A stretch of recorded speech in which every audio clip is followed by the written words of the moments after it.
अब हम कहानी के 15th पार्ट पे आते हैं। अभी तक आपने जाना कि आरव के घर उसकी बचपन की सहेली आई हुई थी जिसका नाम नैना था। उसके आगे की स्टोरी। आरव ने पानी पीते हुए कहा, बस मम्मी, घर को फैशन शो मत बनवा देना उससे। तभी नीचे से आवाज आई, आंटी। आरव ने धीरे से आंख बंद कर ली। लो आ गई फैशन की दुकान। उसकी मम्मी हंसने लगी। कुछ सेकंड बाद नैना पूरे एक्साइटमेंट के साथ ऊपर आती दिखाई दी।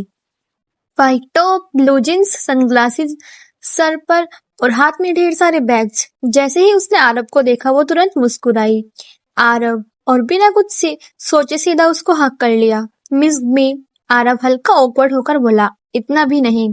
झूठ। उसकी मम्मी दोनों को देखकर मुस्कुरा रही थी, लेकिन आरव के दिमाग में उस वक्त किसी और का चेहरा घूम रहा था।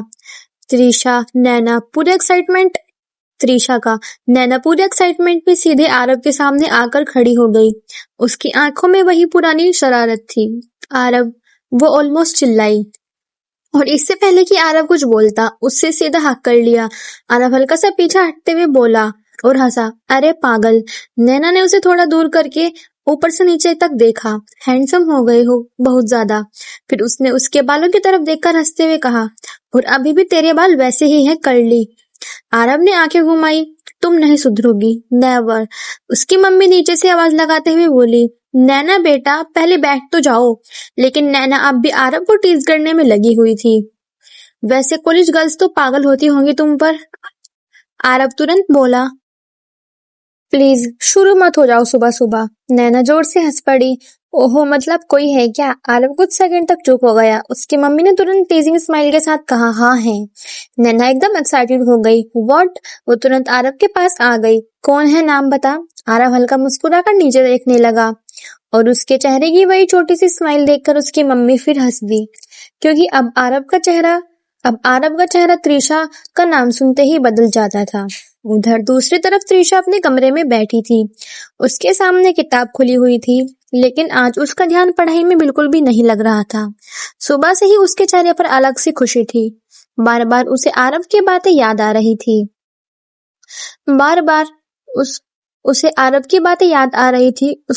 उसका फैमिली से बात करना, उसकी मम्मी का उससे पसंद आना, वे सब सोचकर ही उसके होठों पर अपने आप स्माइल आ जाती थी। तभी उसका फोन वाइब्रेट हुआ। आरव का मैसेज था, गुड मॉर्निंग। त्रिशा तुरंत मुस्कुरा दी। उसने रिप्लाई किया, आज बहुत जल्दी याद आ गई मेरी। उधर आरव अभी नैना की नॉनस्टॉप बातें सुन रहा था। उसने चोरी से फोन देखा और हल्का मुस्कुरा दिया। नैना ने तुरंत नोटिस कर लिया।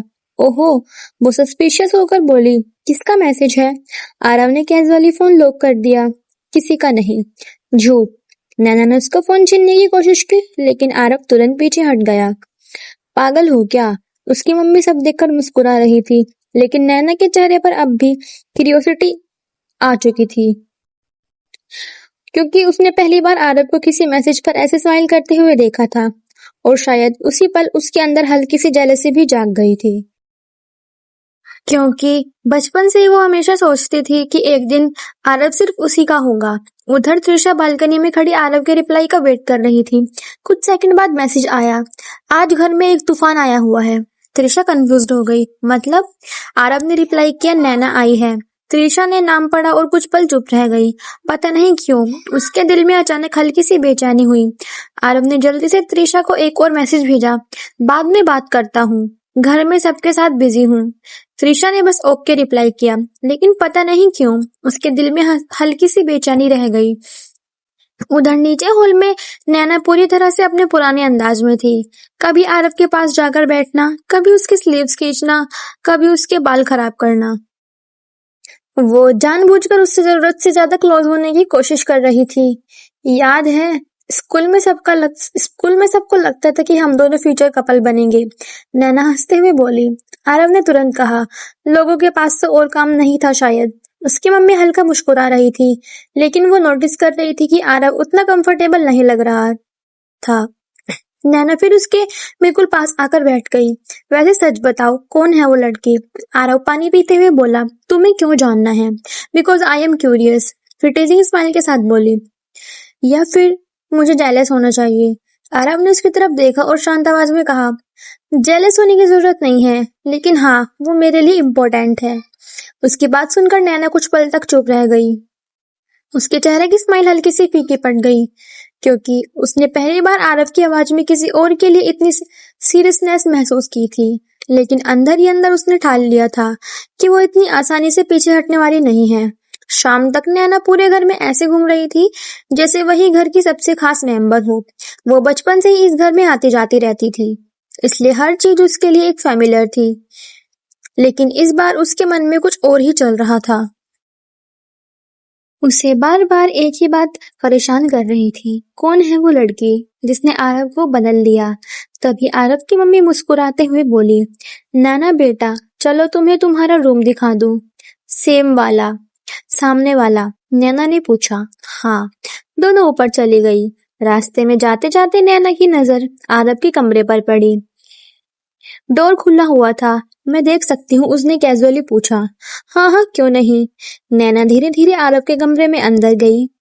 कमरा बिल्कुल उसकी पर्सनैलिटी जैसा था। क्लीन, सिंपल, काम।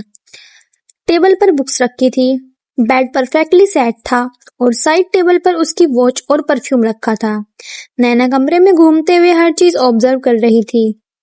तभी उसकी नजर बेड पर पड़े एक छोटे से लाइट ब्लू दुपट्टे के धागे पर पड़ी। वो कुछ सेकंड उसे देखती रही, फिर उसकी आंखें हल्की सी सिकुड़ गई। उसे तुरंत याद आया, कल शादी में वही कलर किसने पहना था? त्रिशा। उसने धीरे से वो धागा उठाया और उसके चेहरे पर हल्की सी जेलसी आ गई। उधर आरव नीचे किसी रिश्तेदार से बात कर रहा था। उसे अंदाजा भी नहीं था कि नैना उसके कमरे में क्या नोटिस कर रही थी। नैना ने धीरे से खुद से कहा, तो बात यहाँ तक पहुंच चुकी है। उसकी स्माइल अब पहले जैसी नॉर्मल नहीं थी, क्योंकि अब उसे लगने लगा था कि त्रिशा सिर्फ आरव की पसंद नहीं, बल्कि उसकी जिंदगी में उसकी जगह लेने लगी है। उसने अगले दिन सुबह आरव हमेशा की तरह कॉलेज चला गया, लेकिन आज उसके चेहरे पर हल्की कमी साफ दिखाई दे रही थी, क्योंकि त्रिशा कॉलेज नहीं आई थी। कल रात ही वो अपने गांव गई थी, उसके मम्मी पापा से मिलने, कुछ दिनों के लिए, लगभग 5-6 दिन। कॉलेज के कॉरिडोर से गुजरते आरव की नजर अनजाने में बार बार उसी जगह चली जाती जहां त्रिशा अपने फ्रेंड्स के साथ खड़ी रहती थी। लेकिन आज वहां खालीपन था। रीमा ने ये बात नोटिस कर लिया। वो हंसते हुए उसके पास आई। सर, आज इतना सीरियस मूड क्यों है? आरव ने नॉर्मल बनने की कोशिश की। नथिंग। रीमा मुस्कुराई। त्रिशा नहीं आई इसलिए? आरव ने उसे हल्का घूरा। तुम लोग बहुत बोलने लगी हो। रीमा हंसने लगी। बस 5 दिन की बात है सर, सरवाइव कर लोगे। आरव कुछ नहीं बोल पाया, लेकिन उसके चेहरे पर छोटी सी स्माइल बता रही थी। उधर गांव में त्रिशा अपने घर पहुंची थी। कई दिनों बाद अपने मम्मी पापा से मिलकर वो सच में बहुत खुश थी। उसकी माँ उसे बार बार देखे जा रही थी। मेरी बेटी तो और पतली हो गई है शहर जाकर। त्रिशा हंस पड़ी। पूरा घर गांव की खुशबू, खेतों की हवा और अपनापन से भरा हुआ था। लेकिन रात होते होते उसे आरव की याद आने लगी, तो वो बालकनी में खड़ी फोन हाथ में लिए उसकी चैट पढ़ रही थी। तभी आरव का मैसेज आया, पहुंच गई सेफली। त्रिशा के चेहरे पर तुरंत स्माइल आ गई। कुछ सेकंड बाद दूसरा मैसेज आया, और हाँ, मुझे ऑलरेडी बोरिंग लग रहा है कॉलेज। त्रिशा हंस दी। सिर्फ 1 दिन हुआ है, आरव ने रिप्लाई किया। तुम नहीं हो तो ज्यादा लग रहा है। त्रिशा का दिल फिर तेजी से वैसे ही सॉफ्टली धड़कने लगा, और गांव की उस रात में उसे वही फैमिलियर सुकून महसूस हुआ। आरव गांव आने के बाद धीरे धीरे त्रिशा का ज्यादातर समय अपनी माँ के साथ ही बीतने लगा। सुबह दोनों साथ में रसोई में काम करती, कभी आंगन में बैठकर बातें करती, तो कभी खेतों की तरफ घूमने निकल जाती। उसकी माँ को अपनी बेटी इतने दिनों बाद अपने पास पाकर बहुत खुश मिल रहा था और बहुत ही सुकून मिल रहा था। एक शाम दोनों घर के बाहर चारपाई पर बैठी थी। हल्की ठंडी हवा चल रही थी और दूर खेतों से मिट्टी की खुशबू आ रही थी। त्रिशा अपनी माँ की गोद में सर रखे लेटी हुई थी। उसकी माँ धीरे धीरे उसके बालों में हाथ फेर रही थी। शहर में खुश है ना तू? उन्होंने प्यार से पूछा। त्रिशा मुस्कुराई। कोई परेशान तो नहीं करता? त्रिशा को तुरंत आरव याद आ गया। उसके होठों पर अपने आप हल्की सी स्माइल आ गई। माँ ने तुरंत नोटिस कर लिया। क्या बात है? वो टीजिंग टोन में बोली। किसी का ख्याल आ रहा है क्या? त्रिशा तुरंत उठकर बैठ गई। माँ, उसकी माँ हंस पड़ी। अरे मैं भी लड़की रही हूँ कभी। त्रिशा शर्म से दूसरी तरफ देखने लगी, लेकिन उसके चेहरे की चमक साफ बता रही थी। उधर शहर में आरव कॉलेज के बाद सीधे घर आया था, लेकिन आज घर में नैना की आवाजें, उसकी बातें, सब उसे इरिटेटिंग लग रहा था। दोस्तों, उम्मीद करती हूँ कि आपको ये वाला पार्ट भी पसंद आया होगा। आपसे रिक्वेस्ट है कि आप मेरे 500 सब्सक्राइबर जरूर करवा दें। और हाँ, इस कहानी का जल्द ही एंड होने वाला है और आशा करती हूँ कि आप इसके एंडिंग वाले वीडियो तक इंतजार जरूर करेंगे। Thank you so much.